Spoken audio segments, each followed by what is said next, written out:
हम बात करेंगे भारत की, ना इंडिया की ना हिंदुस्तान की, बस शुद्ध सनातन भारत की, जहाँ ज्ञान की अविरल गंगा बहती है, वेदों की पहली वाणी गूंजी है।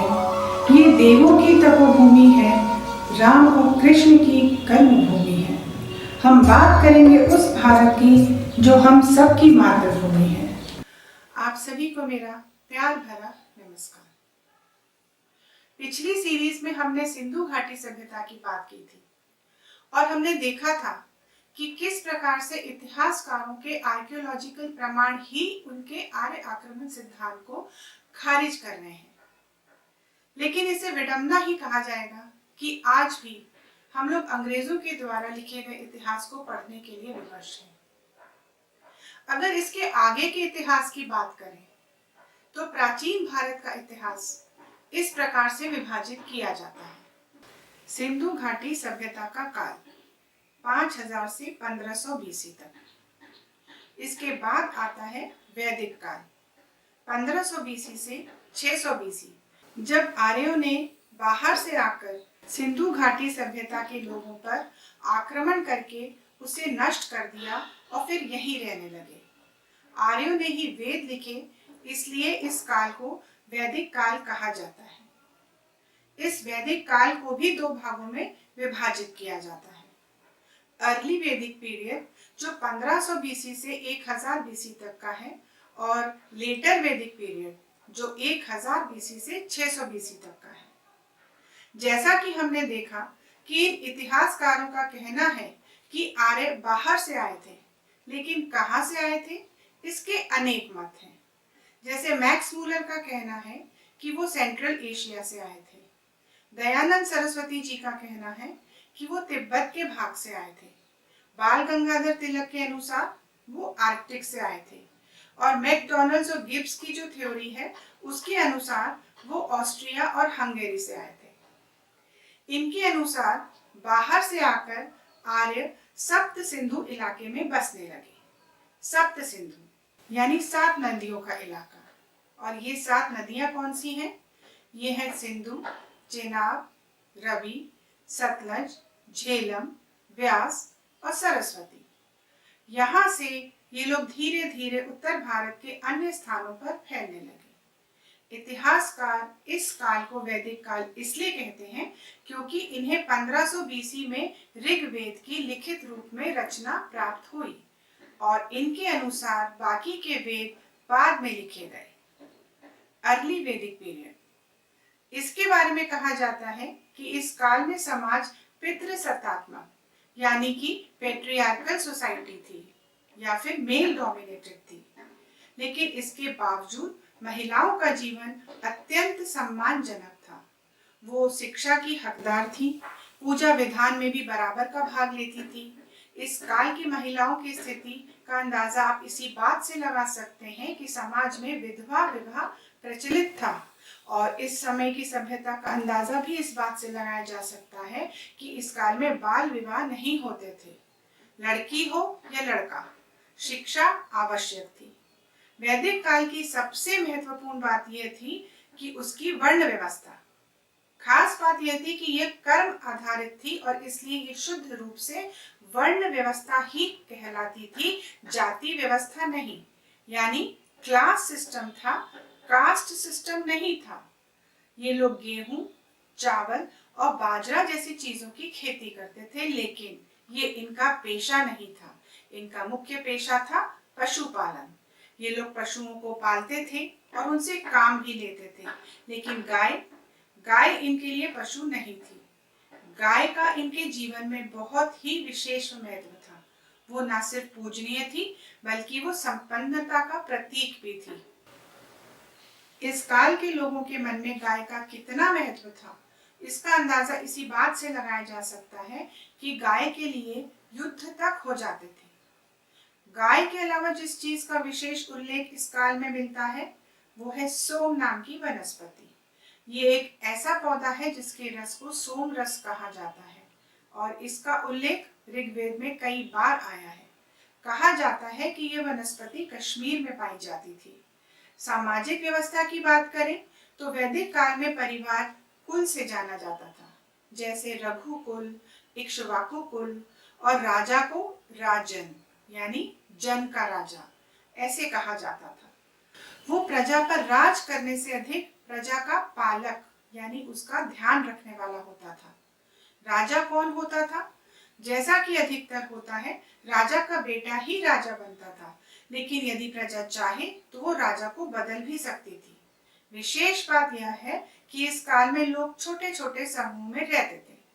यहाँ के लोगों का जीवन कैसे चलता था? दरअसल इस काल में करेंसी नहीं थी। लेन देन, जिसे बार्टर सिस्टम कहते हैं, ये लोग उससे काम चलाते थे। किसी भी प्रकार की करेंसी का प्रचलन अर्ली वैदिक पीरियड काल में नहीं था। प्रजा पर कोई टैक्स भी नहीं लगता था। हाँ, लेकिन अगर कोई व्यक्ति भेंट स्वरूप राजा को या ब्राह्मण को कुछ देता था, जैसे फसल या गाय, तो उसे बलि कहते थे। रिलीजियस फेथ की अगर बात करें तो ये लोग प्रकृति की पूजा करते थे, जैसे अग्नि, सूर्य, वरुण, इंद्र। ना ही ये मूर्ति पूजा करते थे और ना ही इस काल में कोई मंदिर मिलते हैं। इसके बाद आता है लेटर वैदिक पीरियड। इस काल में लोग धीरे धीरे दक्षिण की तरफ फैलने लगे। सप्त सिंधु से आगे बढ़कर ये लोग गंगा जमुना के आसपास तक फैलते गए। और अब खास बात यह थी कि अब तक मानव नदी के पास ही सभ्यता विकसित करता था, लेकिन लेटर वैदिक पीरियड आते आते नदी के पास रहने का बंधन समाप्त हो गया। क्या आप सोच सकते हैं कि ऐसा क्यों हुआ? इस समय तक आते आते एक ऐसी चीज का आविष्कार हो चुका था जिसने इतिहास को 360 डिग्री तक घुमा दिया, और वो आविष्कार था लोहे का। लोहे से इन्होंने सिर्फ औजार ही नहीं बनाए, बल्कि हल भी बना लिए। और इससे क्या हुआ? इससे ये हुआ कि जो खेत पहले छोटे छोटे होते थे, क्योंकि उन पर मनुष्य खुद काम करता था, अब हल के सहारे पशु से खेती करवाता था। इससे न सिर्फ खेत ही बड़े होने लगे, बल्कि फसल भी अधिक मात्रा में होने लगी। इनके पास घोड़े तो थे ही, पहिए का आविष्कार हो ही चुका था, तो नदियों के पास रहने की जरूरत भी खत्म होती गई। और जैसे जैसे इनके संसाधन बढ़ते गए, इनके समूह भी बड़े होते गए। छोटे छोटे जनपद बड़े होते गए, जो आगे जाकर महाजनपद कहलाए। सामाजिक व्यवस्था का आधार तो अर्ली वैदिक जैसा ही था, लेकिन समय के साथ कुछ कुछ बुराई उसमें अब प्रवेश करने लगी थी। जैसे वर्ण व्यवस्था अब जाति व्यवस्था बनने की ओर बढ़ चली थी। ब्राह्मणों का वर्चस्व बढ़ने लगा था। महिलाओं की स्थिति भी थोड़ी कमजोर होने लगी थी। राजा ताकतवर हो चुका था और प्रजा राजा के आगे कमजोर हो चली थी। कर्मकांड और ब्राह्मणवाद इतने बढ़ गए थे कि आम लोगों के लिए इन्हें करना असंभव होता जा रहा था। और यही कारण था कि आम लोगों का इन रीत रिवाजों से, कर्म कांडों से मोह भंग होने लगा, जो वैदिक काल के पतन का कारण भी बना। लोगों का ये मोह भंग ही वैदिक काल का अंत आते आते उपनिषदों के रचना का कारण भी बना, क्योंकि उपनिषद में ज्ञान और श्रद्धा को कर्म कांड से अधिक महत्व दिया गया। उपनिषद में बताया गया कि मोक्ष की प्राप्ति बाहरी कर्म कांडों से नहीं, अपने भीतर भक्ति और श्रद्धा जगाकर भी हो सकती है। इससे क्या हुआ? इससे ब्राह्मणों का वर्चस्व धीरे धीरे कम होने लगा। तो कहा जा सकता है कि अर्ली वैदिक काल में जो वैदिक धर्म, जिसे सनातन धर्म या हिंदू धर्म कहते हैं, वो अपने चरम पर था, लेकिन लेटर वैदिक पीरियड आते आते लोगों का उससे मोह भंग होने लगा था। और ये मोह भंग उस काल में एक तरफ उपनिषदों की रचना का कारण बना, तो दूसरी तरफ जैन और बौद्ध पंथ की उत्पत्ति का कारण भी बना। ये तो हुई अंग्रेजों के द्वारा बताए गए इतिहास की बात, लेकिन इस सीरीज को बनाने का हमारा उद्देश्य है साक्ष्यों के साथ भारत की बात करना। तो चलिए बात करते हैं भारत की। थोड़ा सा पीछे चलते हैं। ये तो हम सिनौली की खोजों में देख ही चुके हैं कि सिंधु घाटी सभ्यता के लोग वैदिक रीतियों से अंतिम संस्कार करते थे। तो क्या वेद वैदिक काल से भी पहले मौजूद थे? तो आखिर वेद कब से हैं? भारत में ऐसा कहा और माना भी जाता है कि सृष्टि के आरंभ से ही वेद हैं। ब्रह्मा जी ने सृष्टि की रचना के दौरान ही वेदों का ज्ञान सर्वप्रथम 4 ऋषियों को दिया था। सृष्टि के आरंभ से ही वेद ज्ञान का संपूर्ण स्रोत है। दरअसल वेदों में संपूर्ण ज्ञान मंत्रों के रूप में है और इसीलिए वेदों को श्रुति भी कहा जाता है। श्रुति यानी सुना हुआ। वेदों का यह ज्ञान मंत्र रूप में ही गुरु शिष्य परंपरा के द्वारा गुरु से शिष्य को पीढ़ी दर पीढ़ी श्रुति के रूप में यानी ओरली ही आगे बढ़ता गया। आगे जाकर हजारों साल बाद वेदों को लिपिबद्ध किया गया यानी कि लिखा गया। अंग्रेजी इतिहासकार भले ही 1500 बीसी में वेदों का आरंभ माने, लेकिन नई नई वैज्ञानिक खोजें समय समय पर इस बात के प्रमाण देती रहती हैं कि वेद 1500 बीसी से भी कहीं पहले मौजूद थे। भारत की बात में हम आपको इसके 2 जीते जागते प्रमाण बताते हैं। पहला ये कि अगर इतिहासकारों की माने तो इनके अनुसार महाभारत का काल आज से लगभग 5000 साल पहले का है, यानी वैदिक काल से बहुत पहले। महाभारत का ग्रंथ स्वयं उस काल में वेद मौजूद होने के प्रमाण देता है, क्योंकि गीता में भगवान कृष्ण ने कई बार वेदों का जिक्र किया है। दूसरा ये कि राम सेतु जिसकी रचना रामायण के काल में श्री राम जी के द्वारा की गई थी, उसके अध्ययन के आधार पर कुछ वैज्ञानिक रामायण के काल को 7000 से लेकर 18000 साल पहले तक का मानते हैं। और ये तो हम सभी जानते हैं कि रामायण के ग्रंथ में विभिन्न स्थानों पर विभिन्न यज्ञों का विवरण मिलता है, जो इस बात का प्रमाण है कि वेद उस काल में भी थे। तो देखा आपने किस प्रकार हमारे सबसे प्राचीन ग्रंथों में वेदों के साक्ष्य मिल रहे हैं। जाहिर है कि इतिहासकारों का यह दावा कि वेद 1500 बीसी में लिखे गए थे, ये भी खोखला है। इसके साथ ही मैं एक और इम्पोर्टेंट बात पर आप लोगों का ध्यान आकर्षित करना चाहूंगी कि जब सिनौली के साक्ष्यों के आधार पर आर्य आक्रमण सिद्धांत ध्वस्त हो चुका है, तो क्या आपके मन में ये प्रश्न नहीं आता कि जब आर्य आए ही नहीं थे तो ये आर्य शब्द कहाँ से आया? इसकी कहानी भी बहुत दिलचस्प है और इसकी बात के बिना भारत की बात अधूरी रहेगी। दरअसल भारत का प्राचीन नाम आर्यावर्त है और इस आर्यावर्त में रहने वाले व्यक्ति को आर्यपुत्र या फिर आर्य कहा जाता था। वैदिक संस्कृति में आर्य शब्द एक सम्मान का सूचक है। इसके कई प्रमाण मिलते हैं, लेकिन सबसे रोचक प्रमाण ऐसा है जो हम में से अधिकांश के सामने कई बार आया है, पर उस पर गौर कितनों ने किया ये आप खुद ही सोचिए। हम में से लगभग सभी ने कभी न कभी किसी यज्ञ में या फिर पूजा में भाग तो अवश्य लिया होगा। याद कीजिए, जब पंडित जी पूजा शुरू करते हैं तो कौन सा श्लोक बोलते हैं?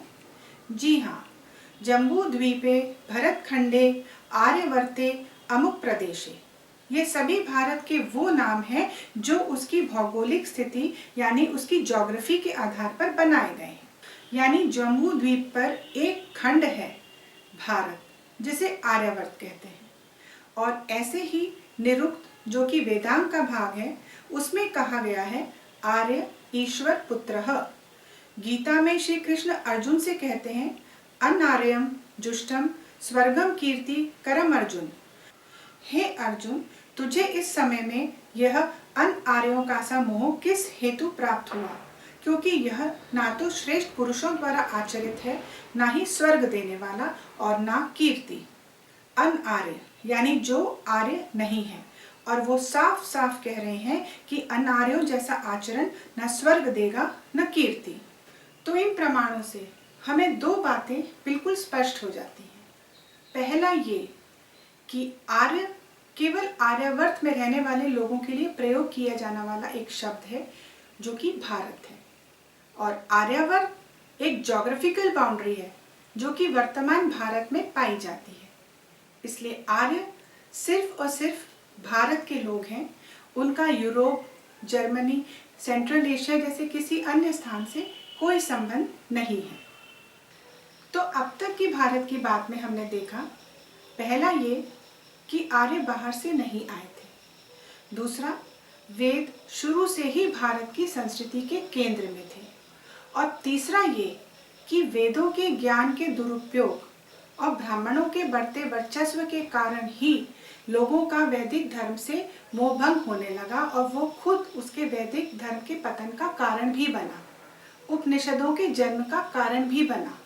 और अब अगली सीरीज में हम देखेंगे कि ये बौद्ध और जैन पंथ के जन्म का कारण कैसे बना। अगर आपको हमारी दी हुई जानकारियाँ पसंद आ रही हैं, अच्छी लग रही हैं, तो आप अपने विचार हमारे साथ कमेंट बॉक्स में शेयर करिए।